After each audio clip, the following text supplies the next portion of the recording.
നിനക്കൊക്കെ പേടി. എടാ രേണുസുതിക്ക് ഒന്നുമില്ല. രേണുസുതി അതിനകത്ത് ചുണ്ടല്ലേ കടിച്ചുള്ളൂ, വേറൊന്നും വന്ന് കടിച്ചിട്ടില്ലല്ലോ, വേറൊന്നും കടിച്ച് കാണിച്ചുമില്ലല്ലോ. നിങ്ങൾക്ക് ഈ സബ്സ്ക്രിപ്ഷൻ്റെയും എക്സ്ക്ലൂസീവ് കോണ്ടന്റിൻ്റെയൊക്കെ ആഫ്റ്റർ എഫക്ട്സ് എന്താണെന്നറിയോ? ഈ വീഡിയോ എസ്പെഷ്യലി സമൂഹത്തിലേക്ക് കുറച്ച് ബാഡ് ഇമ്പാക്ട് ചെയ്യും. ഈ ഒരു വീഡിയോ ഒരിക്കലും രേണുസുതിയെ മാത്രം പോയിന്റ് ഔട്ട് ചെയ്ത് സംസാരിക്കുന്ന ഒരു വീഡിയോ ആയിരിക്കത്തില്ല. പക്ഷേ ഇതിനകത്ത് കൂടുതലും രേണുസുതിയുടെ ക്ലിപ്പിംഗ്സും രേണുസുതി പറഞ്ഞിട്ടുള്ള കാര്യങ്ങളും ആയിരിക്കും ഞാൻ ഉൾപ്പെടുന്നത്. മെയിൻലി ഈ വീഡിയോ ഇതുപോലെ എക്സ്ക്ലൂസീവ് ചെയ്യുന്ന പേർപ്പിൾ ആണെങ്കിലും ശരി, അല്ലെങ്കിൽ ഇപ്പം കൃഷ്ണകുമാറിന്റെ ഏറ്റവും ഇളയ മകളാണെങ്കിലും ശരി, കാരണം അത്യാവശ്യം എക്സ്പോസ്ഡ് ആയിട്ട് ജനങ്ങളെ കൂടുതലായിട്ട് ഇൻഫ്ലുവൻസ് ചെയ്ത് ഈ ഒരു എക്സ്ക്ലൂസീവിനകത്ത് കൂടുതൽ അംഗങ്ങൾ വരിവരിയായിട്ട് അങ്ങോട്ട് കയറാനുള്ള ഒരു വലിയൊരു ഒഴുക്കുണ്ടാക്കിയിരിക്കുന്നത് ഇവർ മൂന്നുപേരുമാണ് ഈ ഒരു കറണ്ട് സിനാരിയോയിൽ നടക്കുന്നത്. ബാക്കി എല്ലാവരും ചെയ്യുന്നുണ്ട്. എക്സ്ക്ലൂസീവ് ഇടുന്നതിനകത്ത് ഒരുപാട് മാന്യമായിട്ട് എക്സ്ക്ലൂസീവ് വീഡിയോസ് ചെയ്ത് മുന്നോട്ട് പോകുന്ന ആൾക്കാരുണ്ട്. ഈ ഒരു കറണ്ട് സിറ്റുവേഷനെ ബേസ് ചെയ്ത് പറയുമ്പോഴത്തേക്കിനും ഇവർ മൂന്നുപേരുമാണ് ഈ രീതിയിൽ ഒരു പ്രായഭേദമന്യേ ആൾക്കാർക്കിടയിലേക്ക് ഇതുപോലെ ഇഞ്ചക്ട് ചെയ്യുകയും അവരുടെ കാര്യങ്ങൾ നോക്കാതെ ചിലപ്പോൾ ഈ ഒരു കാര്യത്തിലേക്ക് പൈസ ഇൻവെസ്റ്റ് ചെയ്ത് ഇവരുടെ ക്ലിപ്പിംഗ്സ് കാണാനായിട്ട് ഓടി ഇറങ്ങി വരികയും അതിലൂടെ പല സ്ത്രീകൾക്കും അല്ലെങ്കിൽ പെൺകുട്ടികൾക്ക്, പഠിച്ചുകൊണ്ടിരിക്കുന്ന കുട്ടികൾക്ക്, ഒരു പോക്കറ്റ് മണി വീട്ടിൽ നിന്ന് 10 രൂപ ലഭിക്കാതെ ഇരിക്കുന്ന കുട്ടികൾക്ക് വരെ ഈ ഒരു കാര്യം ഇൻഫ്ലുവൻസ് ആവുകയും അവർ എക്സ്ക്ലൂസീവ് തുടങ്ങുകയും ചെയ്യാൻ പോകുന്നത്. അവർ എക്സ്ക്ലൂസീവ് തുടങ്ങുന്നതിന് യാതൊരു കുഴപ്പമില്ല. പക്ഷേ അവർ എക്സ്ക്ലൂസീവ് തുടങ്ങുമ്പോഴത്തേക്കിന് 100 പേരെ എങ്ങനെ 1000 പേരാക്കാം എന്നുള്ളൊരു ഐഡിയ ഉണ്ടല്ലോ. സ്ത്രീകൾക്ക് മാത്രം പൊതുദർശനത്തിന് പുറത്ത് വെക്കാൻ പറ്റാത്ത അവരുടെ ശരീരഭാഗങ്ങൾ എടുത്ത് എക്സ്ക്ലൂസീവിനകത്ത് എക്സ്പോസ് ചെയ്ത് കാണിക്കുമ്പോഴത്തേക്കിന് 100 സബ്സ്ക്രൈബർ എന്നുള്ളത് 1000 സബ്സ്ക്രൈബറുകൾക്ക് നമുക്ക് എത്താനായിട്ട് കഴിയും. ആ ഒരു പബ്ലിസിറ്റിയും ആ ഒരു വേ ഓഫ് കാശ് ഉണ്ടാക്കുന്ന പരിപാടിയുമാണ് ഈ ഒരു വീഡിയോയ്ക്കകത്ത് വ്യക്തമായിട്ട് കാണിക്കാനായിട്ട് പോകുന്നത്. ആദ്യം തന്നെ രേണുസുതി പറഞ്ഞിട്ടുള്ള ഒരു പച്ചക്കള്ളം ഒരു 1-2 മിനിറ്റിനകത്ത് തന്നെ പൊളിച്ചടക്കി അതിന്റെ എതിർ സാധനം കൂടെ കാണിച്ചിട്ട് നമുക്ക് വേദലക്ഷ്മി പറഞ്ഞിട്ടുള്ള അല്ലെങ്കിൽ കർണാടകയിൽ നടന്നിട്ടുള്ള ഒരു ഇൻസിഡന്റ്, അതായത് ജെനുവിൻ ഇൻസിഡന്റ് നടന്നിട്ടുള്ള ഒരു കാര്യം അതെന്താണെന്ന് ഞാൻ ഇന്നത്തെ എന്റെ വീഡിയോയിൽ വ്യക്തമായിട്ട് തന്നെ കാണിച്ചു തരും. ഇത് കൂടെ കാണിച്ചു കഴിയുമ്പോൾ നിങ്ങൾക്ക് മനസ്സിലാക്കാനായിട്ട് സാധിക്കും വ്യക്തമായിട്ട് എന്താണ് ഈ നാട്ടിൽ നടക്കുന്നത്. എക്സ്ക്ലൂസീവ് എന്ന് പറഞ്ഞ സാധനം എങ്ങനെയാണ് ജനങ്ങൾക്കിടയിൽ ഇൻഫ്ലുവൻസ് ആകുന്നത്, അത് എങ്ങനെയാണ് അവരുടെ തലച്ചോറിനെ കാന്തി തിന്നാനായിട്ട് പോകുന്നു എന്നൊരു കാര്യം. ആദ്യം രേണുസുതിയുടെ വീഡിയോ. എന്തിന്റെ കേടാടാ മക്കളെ, നട്ടലില്ലാതായി പോയല്ലോ. ഒരു പെണ്ണിന്റെ സബ്സ്ക്രിപ്ഷൻ എടുത്തിട്ട് അത് കണ്ട് ആസ്വദിച്ചിട്ട് അവൻ സ്ക്രീൻഷോട്ട് എടുത്ത് അവന്റെ പറയുന്നില്ല, അവൻ എടുത്ത് പുറത്ത് വിട്ടേക്കുന്നു. നാണം കെട്ട നാറി. അങ്ങനെ ആർക്കും ആസ്വദിക്കാൻ പാകത്തിലൊന്നുമില്ല, ഛർദ്ദിക്കാൻ പാകത്തിലായിരുന്നു അതിനകത്ത് ഒരുപാടുള്ളത്. കടിച്ചോട്ടെ എന്ന് രേണുസുതിയോട് ചോദിച്ചപ്പോ എന്നെ കടിക്കാൻ പറയണോ? കടിച്ചോട്ടെ എന്ന് ചോദിച്ചാൽ കടിക്കല്ലേ എന്നല്ലേ പറയാൻ പറ്റത്തുള്ളൂ. പിന്നെ എന്റെ ചുണ്ട് വന്ന് കടിക്കാൻ ഞാൻ പറയണോ? അയ്യയ്യയ്യ രേണുസുതി ഇങ്ങനെ നിലവാരമില്ലാത്ത രീതിയിൽ കള്ളങ്ങൾ എടുത്ത് മറച്ചു വെക്കാതെ അതിന്റെ ഓരോ ക്ലിപ്പിംഗ്സ് 8 മിനിറ്റോളം നമ്മളും കണ്ടതല്ലേ. അതിനകത്ത് കടിച്ചോട്ടെ ലൈവിൽ ചോദിക്കുമ്പോൾ കടിച്ചോട്ടെ കടിക്കല്ലേ ചുണ്ട് പൊട്ടിയിരിക്കുമെന്ന് പറയാനായിട്ട് നിങ്ങൾ പരസ്പരം ഒരു ക്യാൻവാസിനകത്തോ അല്ലെങ്കിൽ ഒരു ബെഡിനകത്തോ ഇരുന്നിട്ടുള്ള ഒരു വീഡിയോ അല്ലല്ലോ. ഒരു ഫോണിന്റെ തൊട്ടപ്പുറത്ത് നിൽക്കുന്ന ഒരാളെ ചാറ്റ് മുഖാന്തരം കടിച്ചോട്ടെ എന്ന് ചോദിക്കുമ്പോഴേ തൊട്ടപ്പുറത്ത് അയ്യോ കടിക്കല്ലേ എനിക്ക് ചുണ്ട് വയ്യ. ഒരൊറ്റ അതിന്റെ അർത്ഥം എന്താണെന്നും അത് ഏത് രീതിയിലാണ് ജനങ്ങളെ കേൾക്കുന്നതെന്നും അത് ഏത് രീതിയിലാണ് ജനങ്ങൾ കേൾക്കാൻ ഉദ്ദേശിക്കുന്നത് രേണു ഉദ്ദേശിക്കുന്നതെന്നും നമുക്കത് മനസ്സിലാക്കാം. എന്നാൽ രേണു പറഞ്ഞ ആ ഒരു ഭാഗം ഉണ്ടല്ലോ അത് നമുക്കൊന്ന് കണ്ടുവരാം. എന്തായാലും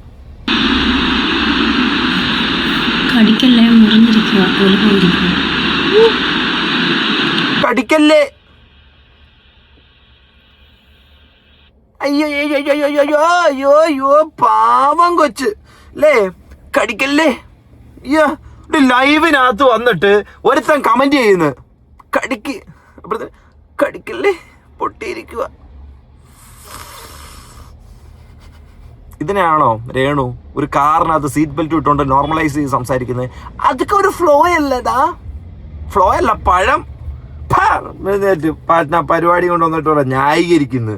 ഈ ന്യായീകരണത്തെ സപ്പോർട്ട് ചെയ്യാനും കുറെ ആൺവാണങ്ങൾ ഇൻസ്റ്റാഗ്രാമിനകത്ത് ഇറങ്ങിയിട്ടുണ്ട്. ആ മറ്റേ മൊക്കൊന്നും ഇവിടെ പബ്ലിസിറ്റി കൊടുക്കേണ്ട ആവശ്യമില്ലാത്തതുകൊണ്ട് തന്നെ മാരെ ഒന്നും ഇതിനകത്തോട്ട് എടുത്തോണ്ട് വരാത്തത് കണ്ടല്ലോ. വേറെ എന്തൊക്കെ കാണിക്കുന്നില്ല സബ്സ്ക്രിപ്ഷൻ. നീ വേറെ ആൾക്കാരൊക്കെ ഇതൊന്നും നീ എന്താടാ ഇടാത്ത, പുറത്ത് ലീക്ക് ചെയ്യാത്തത്? നിനക്കൊക്കെ പേടി. എടാ രേണുസുതിക്ക് ഒന്നുമില്ല. രേണുസുതി അതിനകത്ത് ചുണ്ടല്ലേ കടിച്ചുള്ളൂ, വേറൊന്നും വന്ന് കടിച്ചിട്ടില്ലല്ലോ, വേറൊന്നും കടിച്ച് കാണിച്ചുമില്ലല്ലോ. അപ്പൊ ഒരു കുഴപ്പമില്ല. അയ്യോ നമ്മക്ക് പേടിയുള്ളത് കൊണ്ടൊന്നും അല്ല. അതായത് വാഴയില എടുത്ത് കാണിച്ചിട്ട് അത് ഓലയിലയാണെന്ന് പറയുന്ന ഏക വ്യക്തി സബ്സ്ക്രിപ്ഷൻ ഉള്ളത് നിങ്ങൾ മാത്രം. അതുകൊണ്ടാണ് നിങ്ങളുടെ വീഡിയോ ആൾക്കാരെടുത്ത് റിയാക്ട് ചെയ്യുന്നത്. അല്ലാതെ നമുക്ക് മറ്റേ വാഴയൊക്കെ കണ്ട് ഏത്തക്കായിട്ട് തോന്നിട്ടുള്ള കാര്യമൊന്നും അല്ല നടക്കുന്നത്, മനസ്സിലാക്കണം. നീയൊക്കെ ഇതിലപ്പുറം ചെയ്യുന്ന എനിക്കറിയാം. അതുകൊണ്ട് തന്നെ മാന്യമായിട്ട് തന്നെയാണ്, അതായത് നല്ല മര്യാദക്ക് തന്നെയാണ് ഞാൻ സബില് ചെയ്യുന്നത്. മനസ്സിലായോ? നീയൊക്കെ ഉണ്ടെന്ന് എനിക്കറിയാം ഇതിനകത്ത്. മനസ്സിലായോ മക്കളെ? നീ ഇട്ടാൽ എനിക്ക് കോപ്പാണ്. ഞാൻ ഇനിയും ലൈവ് ഇടും. നീ ഇനി ഇടണം. നീ ഇനി ഇട്ട് നിനക്ക് 1000 പേരുണ്ടെങ്കിൽ അവരിത് കണ്ട് കണ്ട് കണ്ട് കണ്ട് വെറുത്ത് അറത്ത് തുപ്പി തൂറി ഇവിടുന്ന് ഇറങ്ങിപ്പോയി അവസാനം ഒരു സബ്സ്ക്രൈബർ പോലും ഇല്ലാത്ത രീതിയിലേക്ക് രേണുസുധിയുടെ എക്സ്ക്ലൂസീവ് സിറ്റിയും വന്ന് അവസാനിപ്പിക്കും. ഞാൻ ഉള്ളൊരു കാര്യം പറയാം, ഇത് മിക്കവാറും ഗവൺമെന്റ് രൂക്ഷ ഭാഷയിൽ വിമർശിക്കുന്ന ഒരു സാധനമായിരിക്കും ഇനി വരാൻ പോകുന്ന എക്സ്ക്ലൂസീവ് എന്ന് പറഞ്ഞ സാധനം. കാരണം എക്സ്ക്ലൂസീവിലൂടെ എങ്ങനെ പൈസ ഉണ്ടാക്കാം എന്ന് ഇൻസ്റ്റാഗ്രാം പറഞ്ഞിട്ടുണ്ട്. പക്ഷേ അത് എങ്ങനെ കൂടുതൽ പൈസ ഉണ്ടാക്കാം എന്നുള്ളത് ഈ ഇൻഫ്ലുവൻസേഴ്സാണ് തീരുമാനിക്കുന്നത്. അവന്മാർ ആ രീതിയിൽ ഈ സാധനത്തിനകത്ത് തുടങ്ങുന്നുണ്ട്. അവളുമാര് ഇൻക്ലൂഡിങ് രേണുസുധി, ഞാൻ മുമ്പ് പറഞ്ഞിട്ടുള്ള ബാക്കി പേരുള്ള വ്യക്തികളും. ഇതുമായിട്ട് ബന്ധപ്പെട്ട് ബിഗ് ബോസ് താരമായിട്ടുള്ള വേദലക്ഷ്മി പറയുന്ന ഒരു കാര്യമുണ്ട്. അത്യാവശ്യമല്ല, സീരിയസ് ആണ്. സീരിയസ് ആയിട്ട് തന്നെ നമുക്കിത് കാണാം. നിങ്ങൾക്ക് ഈ സബ്സ്ക്രിപ്ഷൻ്റെയും എക്സ്ക്ലൂസീവ് കോണ്ടന്റിൻ്റെയൊക്കെ ആഫ്റ്റർ എഫക്ട്സ് എന്താണെന്നറിയോ? ഈ വീഡിയോ എസ്പെഷ്യലി സമൂഹത്തിലേക്ക് കുറച്ച് ബാഡ് ഇമ്പാക്റ്റ് ചെയ്യുന്ന ക്രിയേറ്റേഴ്സ്, വ്ളോഗേഴ്സ് ആൻഡ് സെലിബ്രിറ്റീസിന് എക്സ്ക്ലൂസീവ്ലി ഉള്ളതാണ്.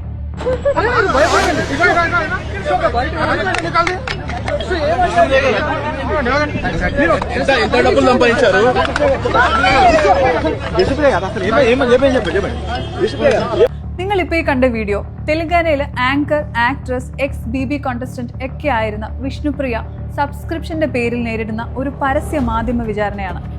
വിജയവാഡയിലെ ഓൾ ഇന്ത്യ സ്റ്റുഡൻസ് ഫെഡറേഷൻ അശ്ലീല വീഡിയോ പ്രചരിപ്പിച്ച് യുവാക്കളെ വഴിതെറ്റിക്കുന്നു എന്നുള്ള പേരിൽ ഹൈദരാബാദ് പോലീസിന് കൊടുത്ത ഒരു കംപ്ലൈന്റിന്റെ അടിസ്ഥാനത്തിലായിരുന്നു ഇത്. ഇതാണ് കാര്യം. ഇത് റീൽ അല്ല, ഇത് റിയൽ ആണ്. രേണുസുധി അല്ലെ ഇതുപോലെ എക്സ്ക്ലൂസീവ് ചെയ്യുന്ന പെണ്ണുങ്ങൾ പുറത്തോട്ട് വരുമ്പോഴത്തേന് ഓടിച്ചെന്ന് അവരുടെ മുന്നിലേക്ക് ക്യാമറ കൊണ്ടു ചെന്നിട്ട് വാവ് ഭംഗിയായിട്ടുണ്ട്, ഷൂസ് കൊള്ളാം, മോതിരം കൊള്ളാം, ലിപ്സ്റ്റിക്ക് കൊള്ളാം, മുടി എവിടുന്നാ നീട്ടിയത് എന്നൊക്കെ ചോദിക്കുന്ന ഓൺലൈൻ മീഡിയയിലെ മടവാഴകളെ നിങ്ങൾ ആരെങ്കിലും ഒരാൾ നിന്ന് ചോദിച്ചു കഴിഞ്ഞാൽ പതറാവുന്ന ആൾക്കാരേ ഉള്ളൂ ഇവര്. അതെങ്ങനെയാ? നിനക്കൊക്കെ മുഖം പോലും കാണിച്ച് ഈ ക്യാമറയ്ക്ക് മുന്നിലേക്ക് വരാനുള്ള ധൈര്യം ഇല്ലാത്തതുകൊണ്ടായിരിക്കും മാസ്ക് ഇട്ടിട്ട് ഇമാതിരി തെമ്മാടിത്തരം കാണിച്ചുകൊണ്ടിരിക്കുന്നത്. നിങ്ങളെ പോലുള്ള 10 പേര്, ഈ ചോദിക്കുന്ന ജോലി ചെയ്യുന്ന ആൾക്കാർ കൂടെ 10 പേര് അവരുടെ മുഖത്ത് നോക്കി നേരിട്ട് ചോദിച്ചു കഴിഞ്ഞാൽ ഈ സാധനം കൈവിട്ട് പോവും. ഇത് നിയമപരമായിട്ട് തന്നെ ആൾക്കാർ ഈ കർണാടകയെ ചോദ്യം ചെയ്തിട്ടുണ്ടെങ്കിൽ അത് കേരളത്തിലും ചോദ്യം ചെയ്യപ്പെടുക തന്നെ ചെയ്യും.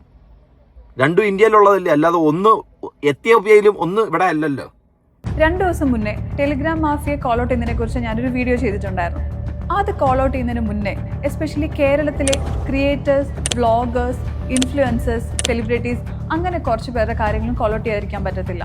എസ്പെഷ്യലി സ്ത്രീ സുരക്ഷയ്ക്ക് ഇത്രയും ഊന്നൽ കൊടുക്കുന്ന ഇന്നത്തെ കാലത്ത് തന്നെ സമൂഹത്തിന് മാതൃക ആവേണ്ടവർ തന്നെ പണത്തിന് വേണ്ടി ഇത്തരം കാര്യങ്ങൾ ചെയ്യുമ്പോൾ അതൊരു വലിയ വിഭാഗത്തിനെ നെഗറ്റീവ്ലി ഇമ്പാക്ട് ചെയ്യുന്നുണ്ട്. മലയാളത്തിൽ തീർച്ചയായിട്ടും മുമ്പ് ഫേസ്ബുക്ക് എന്ന് പറഞ്ഞ സാധനം ആർക്കും അറിയത്തില്ല. അതിന് മുമ്പ് ഓർക്കുട്ടുണ്ടായിരുന്നു.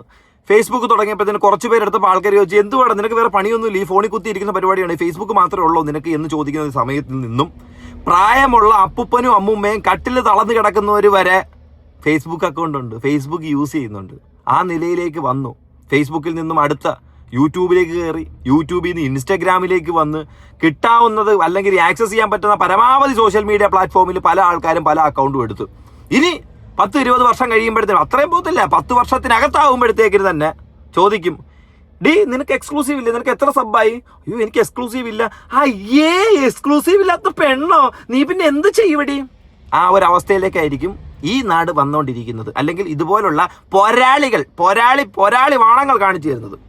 ഉൾപ്പെടെ സൗത്ത് ഇന്ത്യയിലെ ലീഡിംഗ് സെലിബ്രിറ്റീസ് ആയിരുന്ന കിരൺ റാത്തോർ, പൂനം ബാജ്വ തുടങ്ങിയ മുൻനിര നായികമാര് പോലും സബ്സ്ക്രിപ്ഷന്റെ പേരിൽ നഗ്നതാ പ്രദർശനം നടത്തി പണം സമ്പാദിക്കുന്നുണ്ട്.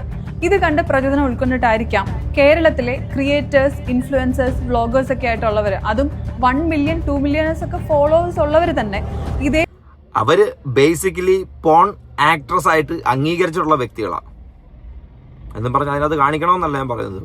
പക്ഷെ അവരതാണെന്ന് പറഞ്ഞിട്ട് നിൽക്കുന്ന ആൾക്കാരാണ്. വഴി തിരഞ്ഞെടുക്കുന്നുണ്ട്. പണമായിരിക്കാം മെയിൻ മോട്ടീവ്. പക്ഷെ അവര് പണം കൊടുത്ത് കുറച്ച് ആളുകൾ മാത്രം കാണും എന്ന് വിചാരിക്കുന്ന ഈ കോണ്ടന്റ്സ് അത് പിന്നെ റീറെക്കോർഡ് ചെയ്തിട്ട് തുടർ വിൽപ്പനയ്ക്ക് വെച്ചിരിക്കുക ഡീപ് വെബ് പോലുള്ള സ്ഥലങ്ങളിൽ. അപ്പോൾ ഇവർ ഉദ്ദേശിക്കുന്ന ഒരു ഓഡിയൻസിലോട്ട് മാത്രമല്ല ഈ കോണ്ടന്റ്സ് എത്തുന്നത്. ഡേ ടു ഡേ ലൈഫിൽ സാധാരണക്കാർ എല്ലാ ദിവസവും കാണുന്ന ഈ ഇൻഫ്ലുവൻസേഴ്സിന്റെ ഒക്കെ പ്രചോദനം ഉൾക്കൊണ്ടിട്ടായിരിക്കാം വീട്ടിലെ പെൺകുട്ടികളും സ്ത്രീകളും പോലും ഇതേ ഒരു വഴി തിരഞ്ഞെടുക്കുന്നുണ്ട്. ഞാൻ കണ്ട ടെലിഗ്രാം ചാനലിൽ മാക്സിമം ഭൂരിഭാഗം ആൾക്കാരുണ്ടായിരുന്നത് ഓർഡിനറി ആയിട്ടുള്ള മലയാളി പെൺകുട്ടികളും സ്ത്രീകളും തന്നെയായിരുന്നു. അതുകൊണ്ടാണ് എനിക്ക് അത് കോൾ ഔട്ട് ചെയ്യുന്നതിന് മുന്നേ ഈ സെലിബ്രിറ്റി ഇൻഫ്ലുവൻസേഴ്സിനെ തന്നെ ഫസ്റ്റ് കോൾ ഔട്ട് ചെയ്യണമെന്ന് തോന്നിയത്. നിങ്ങളോട് എനിക്ക് പറയാനുള്ളത്, കേരളത്തിലെ ജനങ്ങളോട് എനിക്ക് പറയാനുള്ളത്, ഇത്തരം കോണ്ടന്റ്സ് കണ്ടാലോ അല്ലെങ്കിൽ ഇത് സർക്കുലേറ്റ് ചെയ്യുന്ന ചാനൽസ് ശ്രദ്ധയിൽപ്പെട്ടാലോ ഇമ്മീഡിയറ്റ്ലി റിപ്പോർട്ട് ചെയ്ത് ഇതിനൊരു എൻഡിലെത്തിക്കണം. കാരണം ഇപ്പോൾ നമ്മൾ ഇതൊന്നും ചെയ്യാൻ പറ്റാത്തൊരു സിറ്റുവേഷനിലാണ് ഓൾറെഡി നിൽക്കുന്നത്. ഇത് ഇങ്ങനെ വിട്ടു കഴിഞ്ഞാൽ എവിടെ ചെന്ന് നിൽക്കുമെന്ന് അറിയത്തില്ല. നാളെ കാലത്ത് നമുക്ക് പരിചയത്തിലുള്ള ഒരാൾക്ക് പോലും ഇത് വന്നാലും, ഇതുപോലൊരു ചതിയിൽ അവർ ചെന്ന് പെട്ടാലും നമ്മൾ ചിലപ്പോൾ നോക്കി നിൽക്കേണ്ടി വരും. തീർച്ചയായിട്ടും ഞാൻ കുറച്ചു മുമ്പ് പറഞ്ഞല്ലോ, ഈ എക്സ്ക്ലൂസീവ് ഇല്ലാത്ത ഒരു അക്കൗണ്ട് ഒരു പെൺകുട്ടികളും പോലും ഇല്ലാത്തൊരു സിറ്റുവേഷനിലേക്ക് എത്തും. അപ്പോൾ അവിടെ ഒരു കോമ്പറ്റീഷൻ നടക്കും. എങ്ങനെയെങ്കിലും അതിൽ ഏറ്റവും കൂടുതൽ സബ് കയറ്റാനായിട്ട് നോക്കും. അവിടെ സബ് കയറ്റണമെങ്കിൽ ഏറ്റവും മെയിൻ ആയിട്ടുള്ള സാധനം എന്തുമായിരിക്കും? നഗ്നതാ പ്രദർശനം മാത്രമായിരിക്കും. ആ ഒരു സംഭവം ഒരു വലിയൊരു കോമ്പറ്റീഷനായിട്ടായിരിക്കും ഇനി മുന്നിലേക്ക്, അല്ലെങ്കിൽ ജനങ്ങളുടെ മുന്നിലേക്ക് കാണാനും കേൾക്കാനുമായിട്ട് വരാൻ പോകുന്ന ഒരു കാര്യം. പല വീട്ടിലും പല എക്സ്ക്ലൂസീവും വരും. സെലിബ്രിറ്റീസ് ഒരു കാര്യം ആലോചിക്കണം, ഇൻഫ്ലുവൻസേഴ്സ് ഒരു കാര്യം ആലോചിക്കണം. നിങ്ങളെ ഇൻഫ്ലുവൻസേഴ്സ് എന്ന് പറയുന്നതിന് കാരണം എന്തുവാ? നിങ്ങൾ ഇൻഫ്ലുവൻസ് ചെയ്യുന്നത് കൊണ്ടാണ്. സെലിബ്രിറ്റീസിനെ സെലിബ്രേറ്റ് ചെയ്യാനുള്ള കാരണം എന്തുവാ? നിങ്ങൾ ചെയ്യുന്ന കാര്യങ്ങൾ ജനങ്ങൾക്ക് ഇഷ്ടപ്പെടുന്നത് കൊണ്ടാണ്. രജനീകാന്തിനെ ആൾക്കാർ ഇൻഫ്ലുവൻസ് ചെയ്യുന്നില്ലേ? ഇവിടെ മോഹൻലാലിനെ ആൾക്കാർ ഇൻഫ്ലുവൻസ് ചെയ്യുന്നില്ലേ? അതുപോലെ തന്നെ സ്ത്രീകൾ ഇൻഫ്ലുവൻസ് ചെയ്യുന്നുണ്ട്. അവരുടെ ജീവിത ശൈലി ഇൻഫ്ലുവൻസ് ചെയ്യുന്നുണ്ട്. അവരുടെ style, hair style, something like what ever influence ചെയ്യാൻ പറ്റുന്നതെല്ലാം ആൾക്കാർ ഇൻഫ്ലുവൻസ് ചെയ്യുന്നുണ്ട്. അപ്പം പണത്തിന് വേണ്ടിയിട്ട് പണി വിടലാമ എന്നാകുമ്പോഴത്തേക്കിന് അത് മാറ്റി ഇൻഫ്ലുവൻസ് ചെയ്യാൻ പറ്റുമെന്നുണ്ടെങ്കിൽ അല്പം സ്വല്പം നല്ല കാര്യം. അല്ല, നീ എന്ത് വേണമെങ്കിലും പറയടാ, ഞാൻ എൻ്റെ തന്ത പറയുന്ന പോലും കേൾക്കത്തില്ല, നീ ആരടാ മറ്റവനെ എന്ന് ചോദിക്കുന്നവർ, രേണുസുതിയെ പോലെ ചോദിക്കുന്നവരാണെങ്കിൽ നമുക്കറിയത്തില്ല. അങ്ങനെയാണെങ്കിൽ നിങ്ങളുടെ വീട്ടിലും ഇതുപോലുള്ള വീഡിയോസും അല്ലെങ്കിൽ ഇതുപോലുള്ള കാര്യങ്ങൾ കാണേണ്ടി വരും.